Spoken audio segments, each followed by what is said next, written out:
Y continuamos en Contra la Corriente. Pero a ver, acá la cosa hoy se pone un poco seria porque realmente, o sea, Carlos acá está...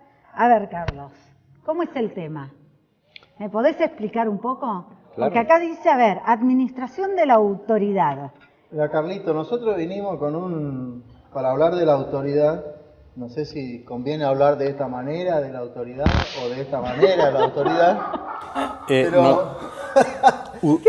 Ustedes tienen toda la autoridad. Carlos, vos tenés la campera, Carlos, vos tenés la campera de cuero, pero nosotros, a ver, acá... Vos venís con la campera de gremialista y nosotros venimos con la autoridad de nuestro... No, por eso digo, tienes toda la autoridad. Bueno, listo, entonces, así podemos charlar entonces ahora. Bueno, entonces quiere decir que la autoridad la tenemos nosotros. Sí. ¿Sí? Perfecto, así me encanta cuando la gente me da la razón, es una cosa espectacular. Qué bueno. Solo hay un detalle. Ay, a ver, ¿qué? Que la impusieron, no se la ganaron. Muy bien, y ahí es donde nosotros queremos desarrollar este tema, administración de la autoridad. Bueno, entonces, Carlos, comentanos un poco entonces cómo es este tema. Creo que la autoridad es un término que ha sido muy mal interpretado desde niveles básicos como la relación de padres a hijos hasta niveles gubernamentales, y por eso es interesante entender que la autoridad es una parte de nuestras relaciones con los otros congéneres que se debe aprender a administrar y que debe tener un contenido que es bastante amplio, como lo hablamos en otro programa, de ser asertivo, de tener conocimiento de la parte de la comunicación, de conocer el temperamento y el carácter de la otra persona, de aprender a colocarse en los zapatos del otro. Pero podríamos definir que la verdadera autoridad es aquella que su prioridad es proteger, es capacitar, es proveer, es promover, es trabajar en equipo y es servir. Esta parte de la autoridad, o sea, cuando vemos autoridad, a ver, muchas veces vemos justamente algo del abuso de autoridad, ¿no es cierto? Justamente por eso el chiste que iniciamos de esta manera como un abuso de autoridad, ¿no es cierto? Decir, bueno, yo tengo esto que es un arma que te puede llegar a agredir y te estoy esforzando a que sí o sí tengas que hacer lo que yo te digo, porque, a ver, si no lo haces, te estoy limitando, te estoy poniendo un límite. Pero justamente esta autoridad de la que vos estás hablando se puede dar tanto en la familia, como padre, como cabeza del hogar, o en una empresa o como un grupo de líder, un líder de un grupo. Estamos hablando de diferentes tipos de grupos en los cuales se pueden aplicar estos casos. Y ¿no, también Pedro? podemos decir que en el tema de autoridad, ya desde niño, de pequeño, se entiende el principio de autoridad. Cuando mamá y papá corrigen a los chicos, aún el bebé entiende cuando hay un llamado de atención o quizás un lineamiento. O sea, yo creo que todo ser humano necesita mantener límites. Y mantener límites quizás no imponiendo una autoridad, pero sí ajustándose a un lineamiento o conducta que se debe llevar, ¿no es cierto? Es muy importante determinar esos límites, pero en la administración de la autoridad es la manera como se determinan, porque cuando no se hace en un equilibrio donde la persona pueda ser confrontada por un hecho, pero también donde no se altere la amistad, la relación, el cariño, el aprecio, y se capacite en cómo es que se debe hacer, sino que nos quedamos solo en lo de la confrontación y a veces impositiva, como tú lo decías, entonces la autoridad pasa a ser autoritarismo. Exacto. Y en el autoritarismo no importa sino el que yo tengo la autoridad, el que tengo un cargo, un puesto, una posición de mando, y con esto paso por encima aún de los derechos de otros.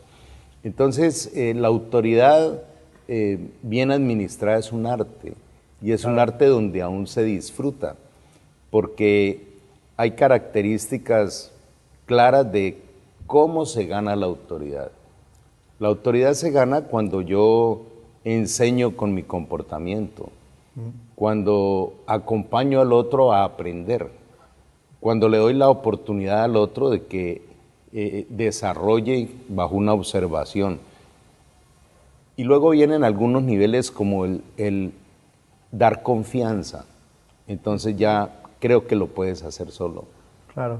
Esto está muy relacionado también con el liderazgo, porque justamente el hecho del liderazgo, cuando hablamos de liderazgo, exacto, decimos que no, el líder no impone, sino que al líder logra ganarse la confianza.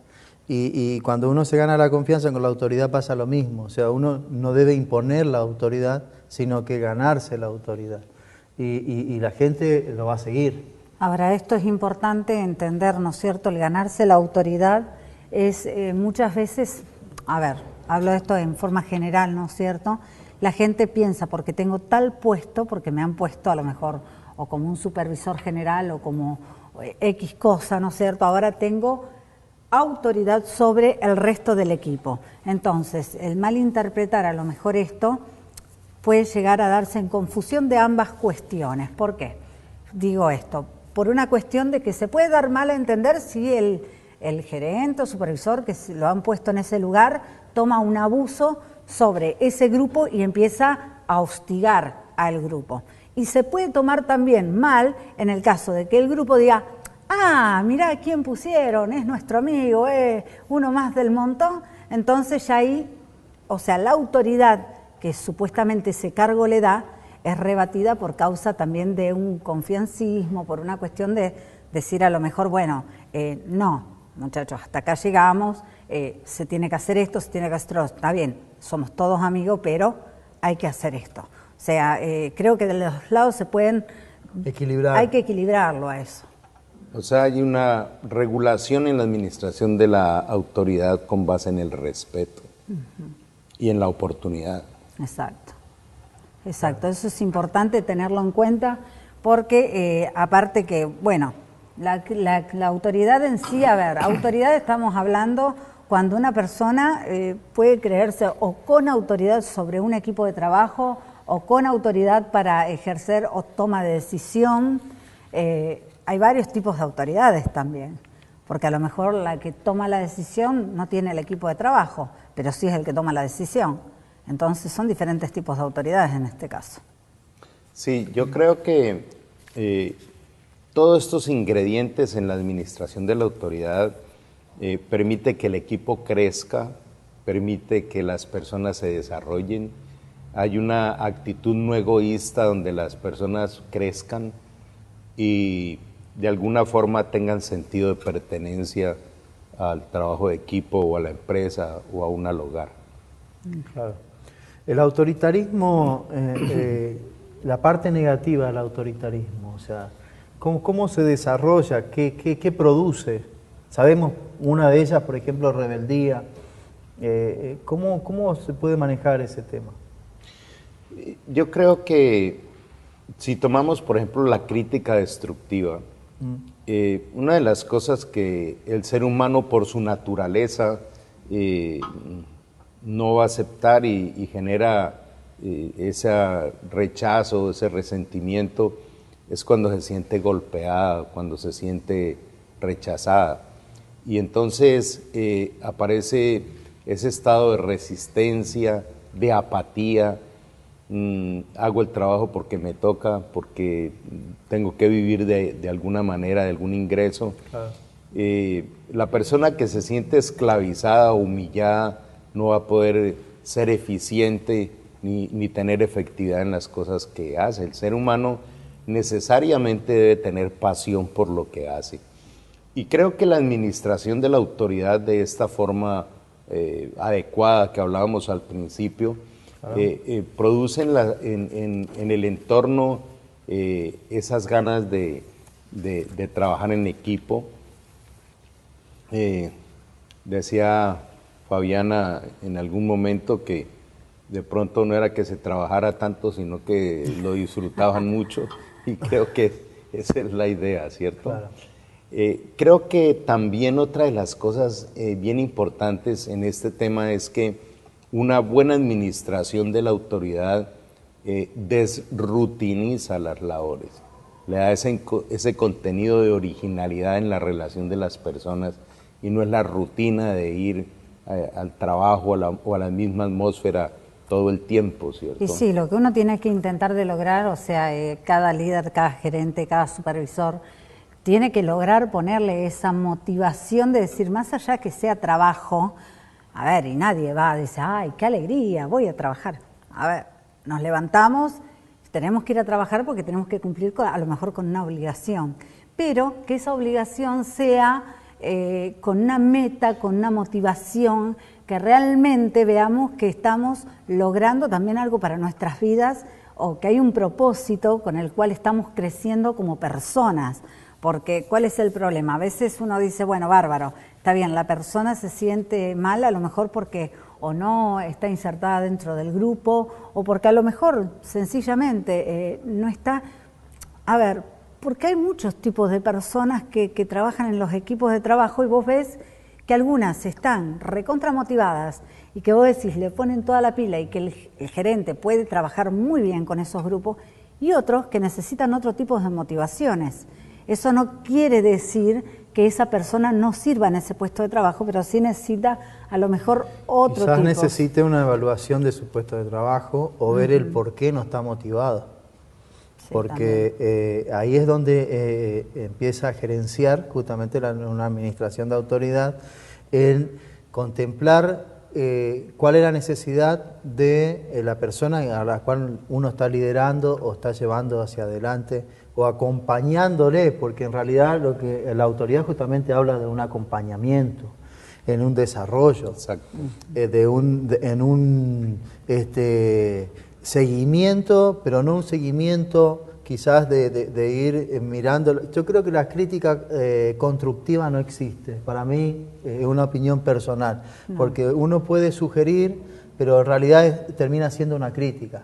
Sí. Pero sí es necesario y puede acompañar en aquellas cosas negativas, incentivando a mejorar y a disfrutar de las cosas positivas que se pueden desarrollar del potencial de la persona. Sí, porque es imposible no tener a lo mejor una crítica en el sentido de llamar a la persona y decirle, mira, esto así está mal, queremos, o la idea es que se haga así, o por qué lo hiciste de esta forma, cuál es el objetivo o qué es lo que se quiere lograr con esto, es esto, necesitamos que se enfoque por ese lado. Creo que si no hay una crítica llamándola así por la palabra que estamos implementando, pero si no hay una charla de eso que se hizo mal, la persona no puede saber qué es lo que tiene que cambiar o no. Y nunca va a saber cuál es el direccionamiento que necesita la empresa o que tiene como política la empresa. Ahí es donde la asertividad entra a funcionar, porque precisamente muchos líderes caen en el autoritarismo por miedo. Es decir, creen que el confrontar a la persona muy amigablemente es perder la autoridad, entonces hay que poner cara rígida y viene el grito y corriges esto, si no te vas de aquí. Es porque en la persona que está ejerciendo ese liderazgo hay miedos, hay temores. Entonces, una buena parte del autoritarismo es o creer que si no se es así, no se tiene autoridad, o hay miedos en la manera de confrontar. Tengo que ponerme bien rígido, así como empezamos este programa. Claro, así. Porque si no, no me van a decir que hay cambio. Pero hay algo que es interesante en lo que tú decías, Fabiana, y si bien a la persona que va a ser confrontada hay que hacerle ver la situación, también hay la otra parte de complementación, que es decir, mira, tus potenciales son estos y vamos a hacerte el acompañamiento para que los puedas desarrollar y vas a ver que trabajando en equipo vamos a mejorar esta situación. Y para eso te vamos a capacitar en esta y esta parte. O sea, si yo me quedo solo en la parte de la crítica, sería destructiva, claro, como tú decías. Claro. Sin los otros dos pasos es donde la otra persona... totalmente. Y muy importante lo que decía Pedro ahora, de evaluar si una persona no está digamos, dando los resultados porque de pronto el perfil que tiene no es para el cargo que se le ha asignado. Claro. Eso pasa con cierta frecuencia también. Yo creo que en este caso, que mira, se me viene un ejemplo a la cabeza que es como con los hijos, ¿no? Cuando uno le pone algunos temas a los hijos en vereda y le dice, bueno, esto está mal, o ponele, usualmente es, bueno, basta, ya no usás la computadora por una semana, estas cosas, pero eso no quiere decir que después le vas a estar dando ahí toda la semana. No, después que hablaste, que le dijiste lo que está mal, hiciste esto mal, ok, después a ver, viene un abrazo, un beso, que sienta también que hay un aprecio. Entonces, yo creo que también con los grupos, con el liderazgo, tiene que sentir que a pesar de que vos le estás exigiendo y que vos vas a ser rígido en algunas cuestiones, porque son las que hacen al funcionamiento, pero también está esa cuestión de decir, no quiere decir que no aprecie el trabajo, sino que haya también esa cuestión de decir, bueno, te acompaño con esto, hagamos esto, mira, lo tenés que hacer así, asá, o sea, y eso no quiere decir que, como a lo mejor vos decís, bueno, está bien, hay algunos que dicen el perfil de la autoridad es ser un ogro, ¿sí? No, podemos tener esa cuestión viable e ir manejándola. Se puede ser firme sin ser agresivo. Claro. ¿sí? Y a la vez ser también determinante, Exacto. pero sin perder esa línea de respeto y totalmente. de relación. Claro, y a la vez el hecho de corregir una situación, también uno tiene que proveer las herramientas para que esa corrección vaya acompañada de las herramientas necesarias, otorgarle las herramientas, decirle, mira, esto no es de esta manera, pero tenés esta herramienta como para poder desarrollar lo que te equivocaste. O sea, yo siempre, una de las frases que utilizo generalmente es que de los errores siempre se aprende. Totalmente. O sea que aún de las cosas negativas se puede sacar una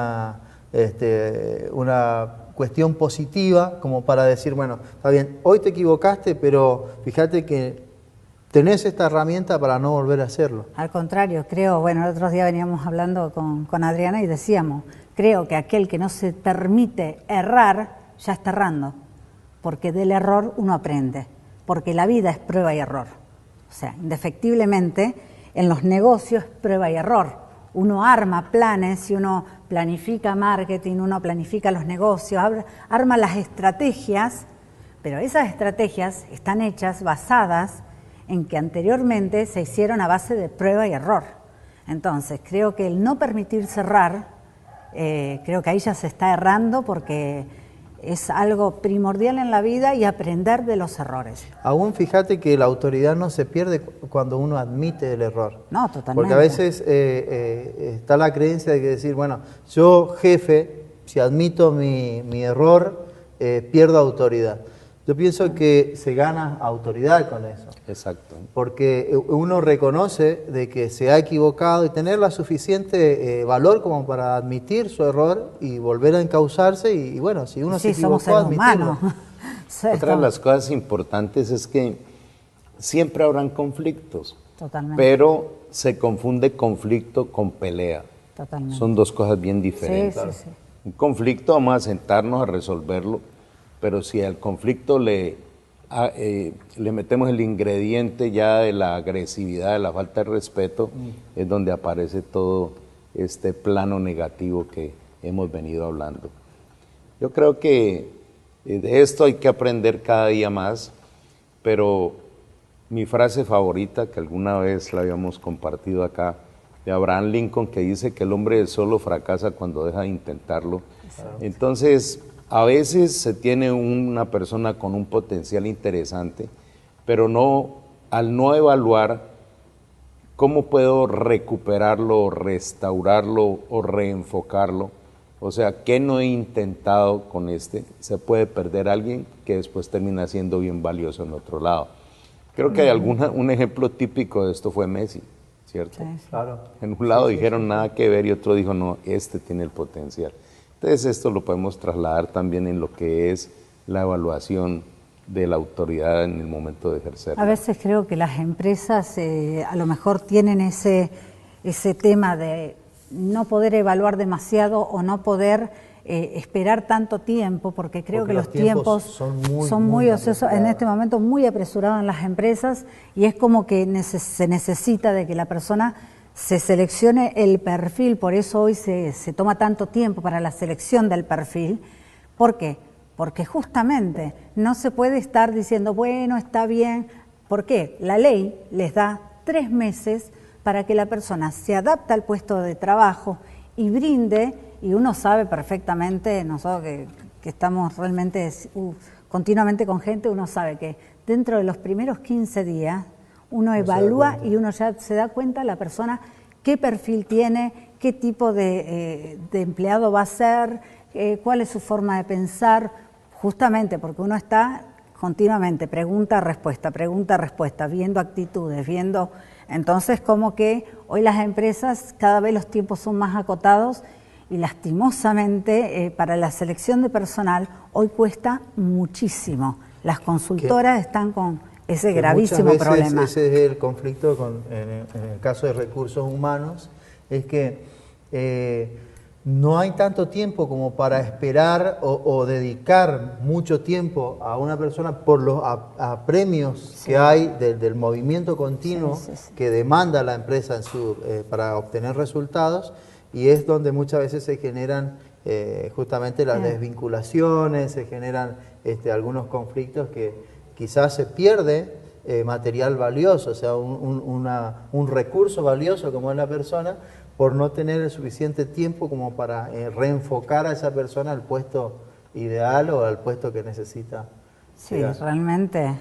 Hay una serie de factores que se van volviendo complejos, y leían con algún autor de Harvard que así como cambia la tecnología tan rápido y las estrategias de marketing y todo esto, también la adaptación de los perfiles va a cierto ritmo que no todos se enganchan a esa velocidad.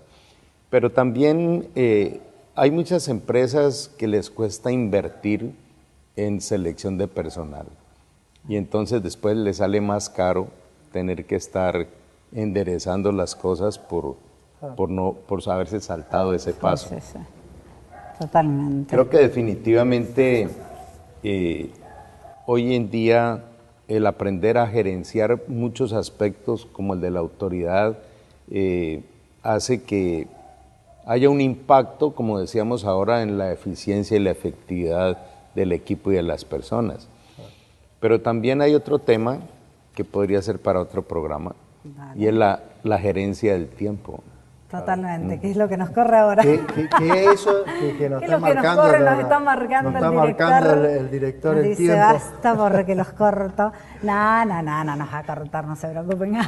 Bueno, pero sí, justamente, la gerencia del tiempo. Ahora vamos a tener que optimizar el tiempo para el cierre. Llegamos al final, qué bueno. Buenísimo el tema, espero que te haya gustado el regalito.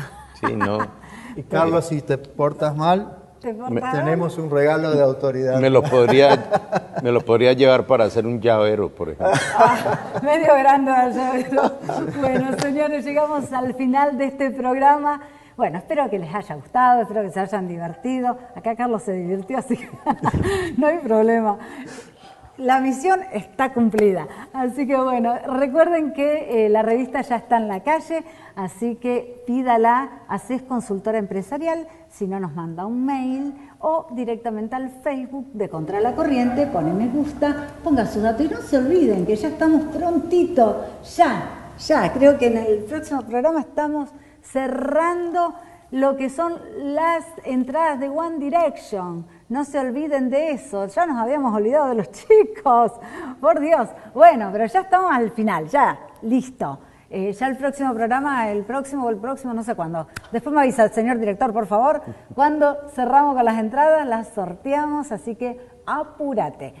¿Nos vemos en el próximo programa? ¿Sí? Nos vemos. ¿Vas a venir, Carlos? Sí, claro. ¿Sí? Aunque bueno. te sientas amenazado. No te sientas amenazado. Nos vemos en el próximo programa de Contra la Corriente. Bye, bye.